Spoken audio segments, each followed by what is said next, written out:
We on to next. We are on to Look Alive by Black Pistol Fire or Black Pistol Fires? Black Pistol Fire, isn't it? Black Pistol Fire. So Look Alive by Black Pistol Fire was released on the 29th of January earlier on this year on Black Hill Records. It has 11 songs and is approximately 40 minutes and 9 seconds long. Spans sixth album to date. They describe themselves on their social media pages as a high-octane rock duo based out of Austin, Texas, by way of Toronto, Canada.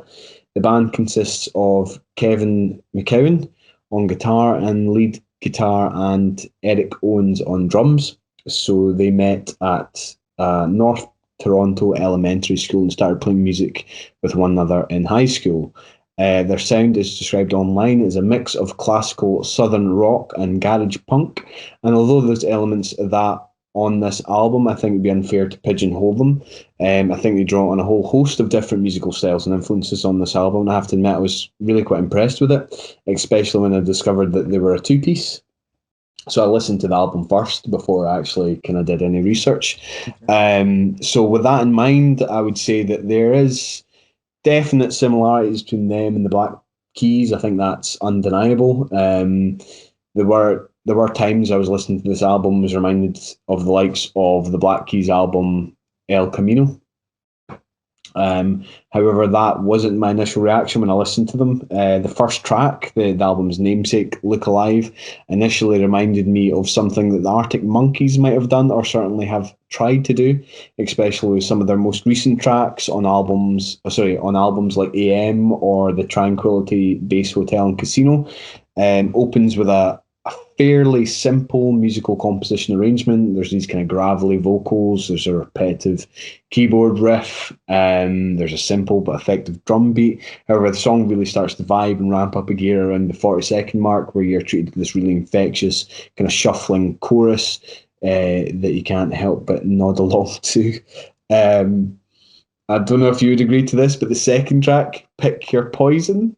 So the initial maybe 15 seconds, if that, initially reminded me of the Vapor song Turning Japanese. No. Possibly. I never thought about it. I've said it's got a sort of fun island-esque guitar lick that it opens with. Yeah. I've written here that, initially reminded me of the Vapor song Turned Japanese, and perhaps more appropriately, the opening bars of something like the Pigeon Detectives, Take Her Back, or even the likes of the Rifles, that type of guitar band from the early kind of 2000s. But as I said, that similarity is fairly short-lived. It's only about 15 seconds long or something. Then it morphs into something more akin to the likes of Wolfmother, or something they might have done. The vocal delivery, especially during the verse, feels really pointed, almost onomatopoeic, and I thought it kind of worked really well. And that was another really enjoyable headbanger. What was your other thoughts on some of these tracks, man?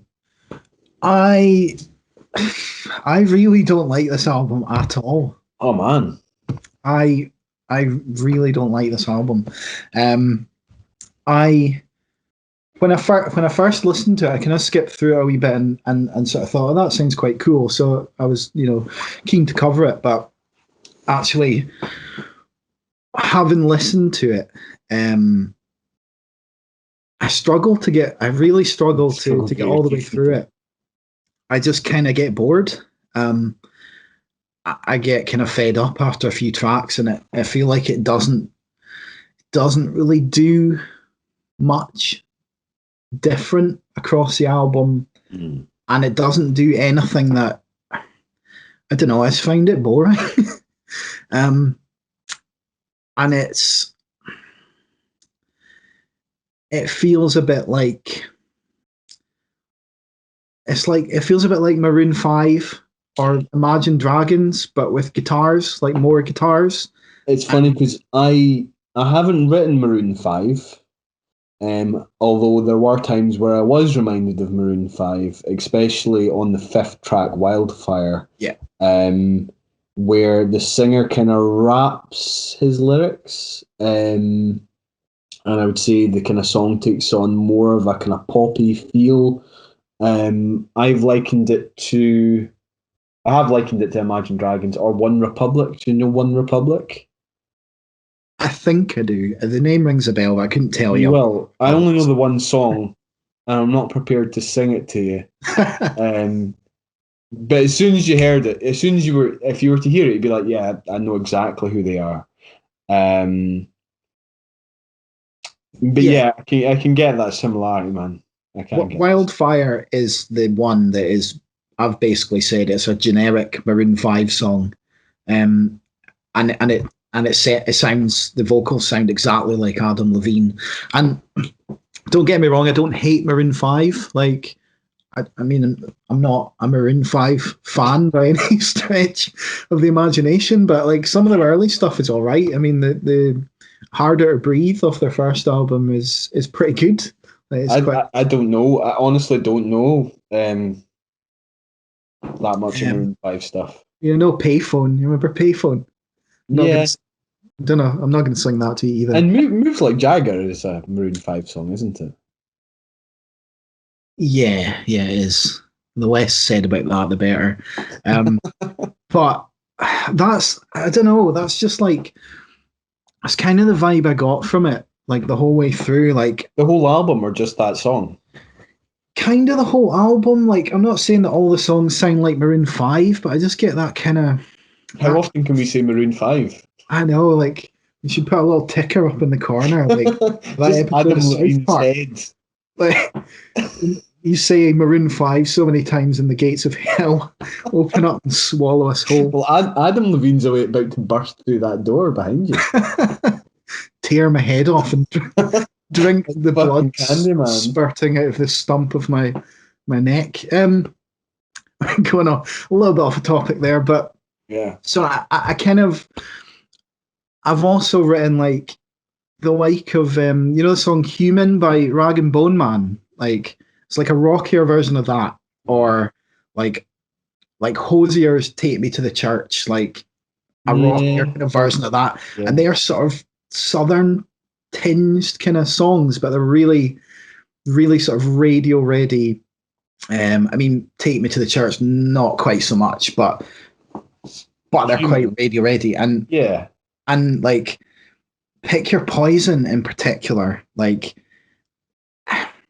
once you get away from that initial island kind of sounding guitar at the start, there's this sort of ooh kind of vocal. I don't know.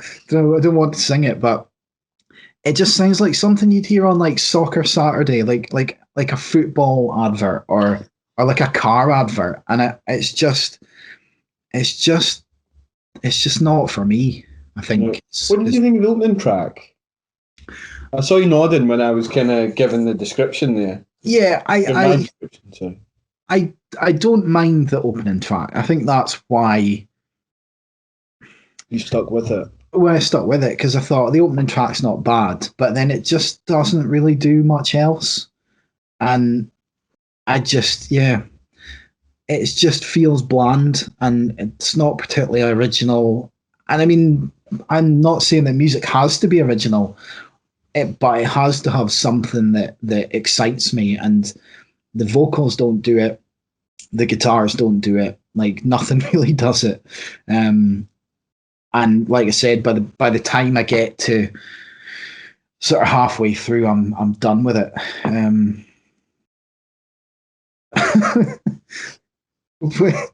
I wish I had some good things to say about it, but I mean there are bits here and there that I do like there are little guitar licks, like the opening of Temper Temper. I quite like the guitar lick and the guitar tone there. It's quite cool. It's got a cool groove to it, but it's then the vocals and then like sort of finger click percussion like that. I don't like that. Actively don't like it, and it just ruins it for me. So there are some ideas and sounds there on these songs that I can get on board with. Like there's fuzzed up guitars and quite a good melody in the sort of first part of the chorus on "Always on My Mind." But It's just not enough to. The whole song, like there aren't really any songs on here that I like particularly. The opening track's probably the best one. See, I really like Black Halo. It's like I said, it's okay. I mean, it's okay. It's all I can say for it, really. I thought you might quite like it because for my money, well, I'll tell you how I've described it. I've kind of described this kind of gloomy sounding, almost kind of psychobilly, or opens with this kind of gloomy sounding, almost psychobilly guitar riff that I instantly fell in love with, and I felt as if it sounded as if it came straight from like an old school kind of B movie. Not unlike some of the things we might have heard on Sex, Love and Infinite Void, or Sex, Death and Infinite Void, the Creeper album.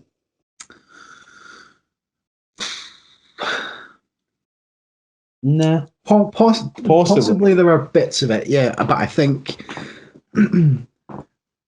I think if there are, then Creeper do it far better. I think is their yeah. I don't think there's anything on here that someone else probably doesn't do better, if you know what I mean. Okay, I will give you that. Yeah, I will give you that. I mean, I've likened them to at least 3 or 4 different bands in my description. Yeah. I mean, I did quite enjoy the album.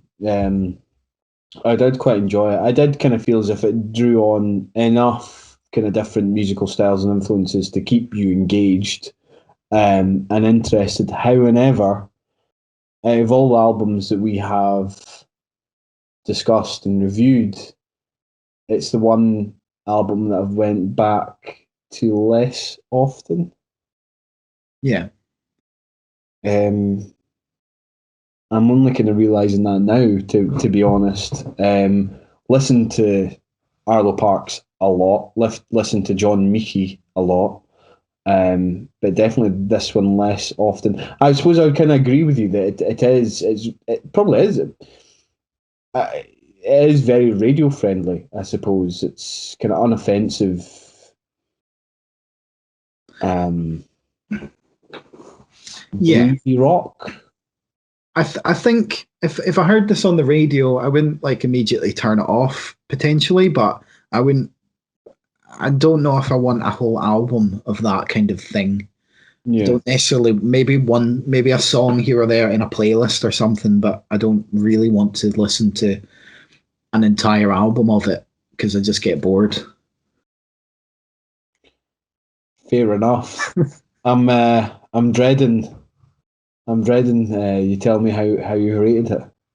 Well, have you rated it? I have rated it. Yeah, I've not given it like no.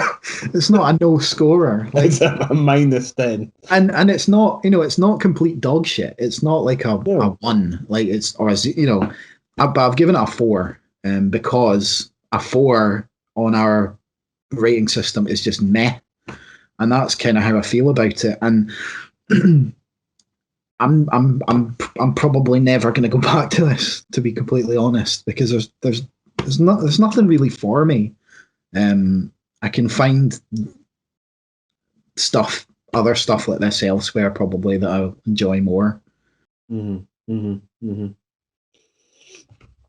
I rated it quite well. I mean, I gave it a kind of 7. But different yeah, tastes, I mean, obviously you said before, kind of music's subjective, and horses for courses and all the rest of it. But yeah, I'm not familiar with their back catalogue. Aye, man. So I don't know how it compares with their previous material. Aye.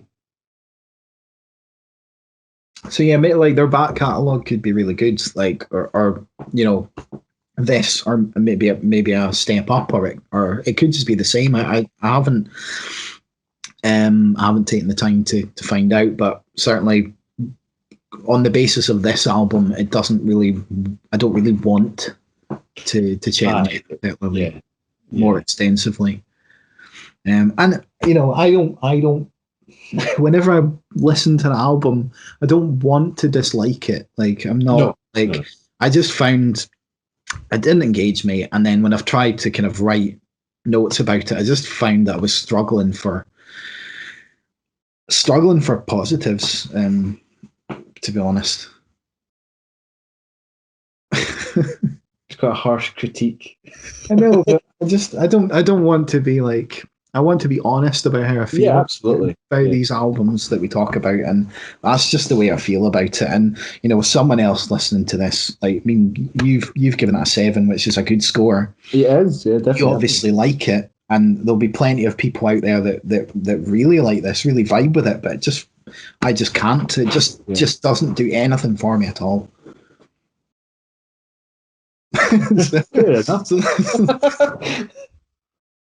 So on that note. So on that note, that is the divisive album "Look Alive" by Black Pistol Fire. What if I were to say goodbye?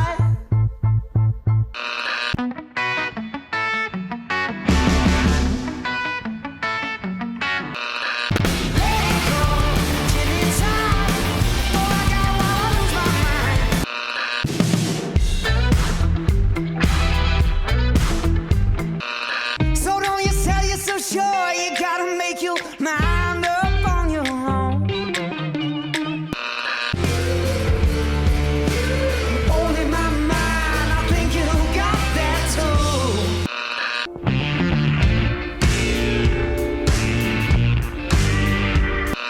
Too far gone, give me one more for the road. Cheap shots, low blows. What do you take me for? Too much, girl, just to ask you fine. I'm keeping you all for mine. It's not finished. It's finished.